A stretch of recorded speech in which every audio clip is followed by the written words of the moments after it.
Welcome back mga kaaldab. Ito na naman po ang inyong lingkod, si Mr. Destiny. At syempre magbibigay na naman po tayo ng pinakamainit na update po ngayon sa social media mga kaaldab. I-remind ko lang po sa inyo, trending na naman po si Main Paul Carson mga kaaldab. Pagka walang update kay Alden, si Mengay po ang namamayagpag dahil katatapos lang po mga kaaldab ng kumbaga series ng magpakailanman. Lahat naman po ginampanan ni Alden Richards ng buong yung episode o yung buong episode nga po ng August. Di po ba? Sabi ko nga po sa inyo dito sa channel ni Mr. Destiny, 101% updated po kayo.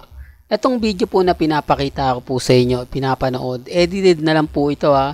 Hindi po ito galing ka mismo kay Celeste Tobiera. Baka may magre-react na ko, galing yan doon. Ano to yan, tunay yan, di po. Kumbaga dinoktor na lang po nila yan o inedit na lang po nila yan. Kumbaga kinuha yung mga magandang update, inedit tapos pinapakita nilang kasama si Congressman Spotted, di po ba? Pero parang may mali. Para lang klaro, para lang po sa kaalaman ng lahat, sabi ko nga po sa inyo dito sa channel ni Mr. Destiny, may mga bagay-bagay po na kumbaga mapapaisip din po kayo, di po ba? Kaya chill lang tayo, wag po kayong padadala sa mga sinasabi ng iba, sa mga ina-update ng iba. Inedit na lang po ito para lang po alam po ninyo.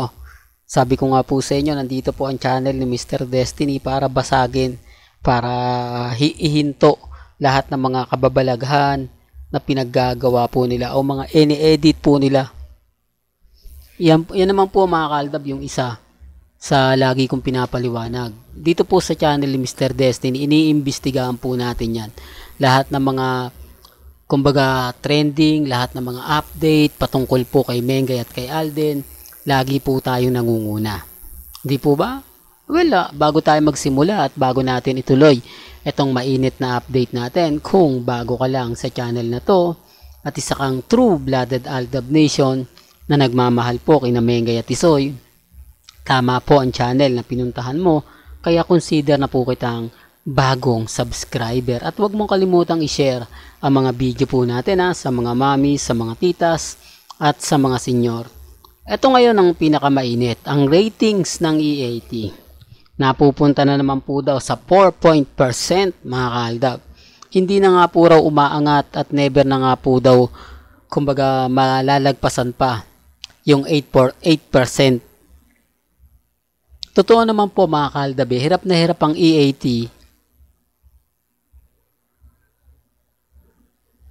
Naiangat nga po ang ratings na kumbaga yung masasabi natin nagagawa po sila ng bagong record. Kasi sinasabi ko lang po ito para po sa kaalaman ng lahat. Hanggang trending lang po talaga sila. Hanggang pinagpepiestahan lang po sila. Pero yung gagawa po sila ng pinakabagong record, hirap na hirap po talaga. Totoo naman po Di po ba kapag wala si Mengay, walang nagbibigay ng mga masasayang ganap, yung tipong kalokohan, di po ba? Yung tipong mataba talaga ang utak ni Main Mendoza. Sabi ko nga po sa inyo, lalo na po ito kapag ka nasa barangay po, di po ba? Iba po kasi talaga yung aura ni Mengay, iba po talaga kasi yung pagkakakalog niya na talaga naman pong kitang-kita ninyo. Pero ito sa mga nagsasabi na kumbaga, ito lang po yung sample Dito lang sample kay Mengay. Di po ba? Yung mga banat niya talagang maharot. Di po ba? Dito kapansin-pansin nyo, talagang kinakat talaga nila yung mga video Hindi po talaga clear 101%. Di po ba yung mga pinapakita? Parang hindi siya masasabi natin full video na magba-vlogs ka. Kumbaga gagawin mo lahat. Dito parang yung kumukuha po ng video mga kaldab, kita nyo talagang may iniiwasan siya. Yung mga anggulo mga kaldab, di po ba? Kita nyo yung pag-alis ng buhok ng ano ni Mengay. Para lang klaro, para lang po sa kaalaman ng lahat. I-remind ko, inedit na po yung video na yan. Hindi nyo masasabing tunay yan. Hindi nyo masasabing kumbaga 101% yun na talaga yun.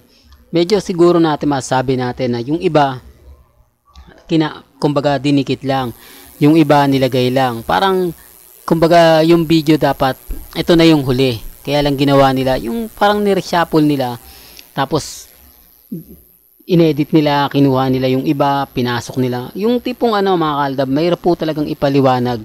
Pero kung updated po kayo, alam nyo agad yung sinasabi ko, alam nyo agad yung pinupunto natin.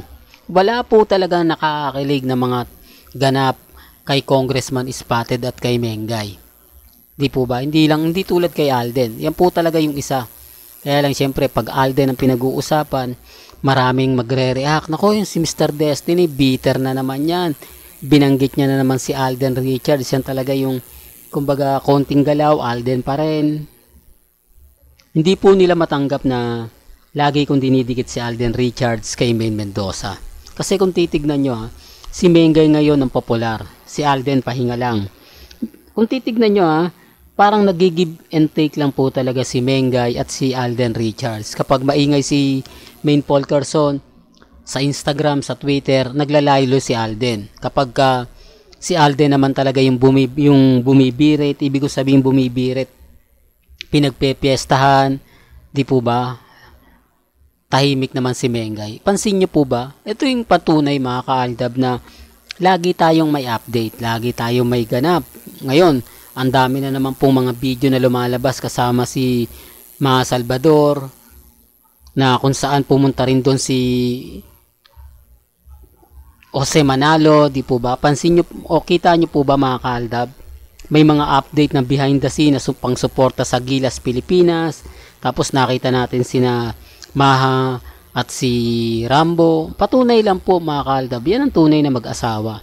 Yan ang tunay. Hindi po ba? Hindi katulad ng ito, makikita mo pag birthday celebration, makikita mo pag wala, hindi mo talaga makikita sa mga kumbaga dinner, yung tipong lumalabas, pinapakita sa mga fans nila na masaya sila sa isa't isa, na ganito ganyan. Kahit po nagmamakaawa na yung mga fans ni Mengay, fans ni Congressman Spotted, nangihingi na ng update, pero wala pa rin pong ganap. Di po ba? Respeto na lang po sa mga taong hindi naniniwala. Sabi ko nga po sa inyo dito sa channel ni Mr. Destiny, lahat po ng mga gusto nyong malaman, pabor man o hindi, malalaman at malalaman nyo po dito sa channel ni Mr. Destiny. Real talk to mga kaaldab ba? Well, hanggang dito na lang po yung updates natin Kaya kung gusto nyo pa po ng pinaka-latest at fresh na fresh, abay dito lang po kayo sa channel ni Mr. Destiny para updated po kayo sa mga latest at sa mga bagong video po na ilalabas po natin maya-maya lang. Hanggang sa muli, salamat po sa panonood at pakikinig.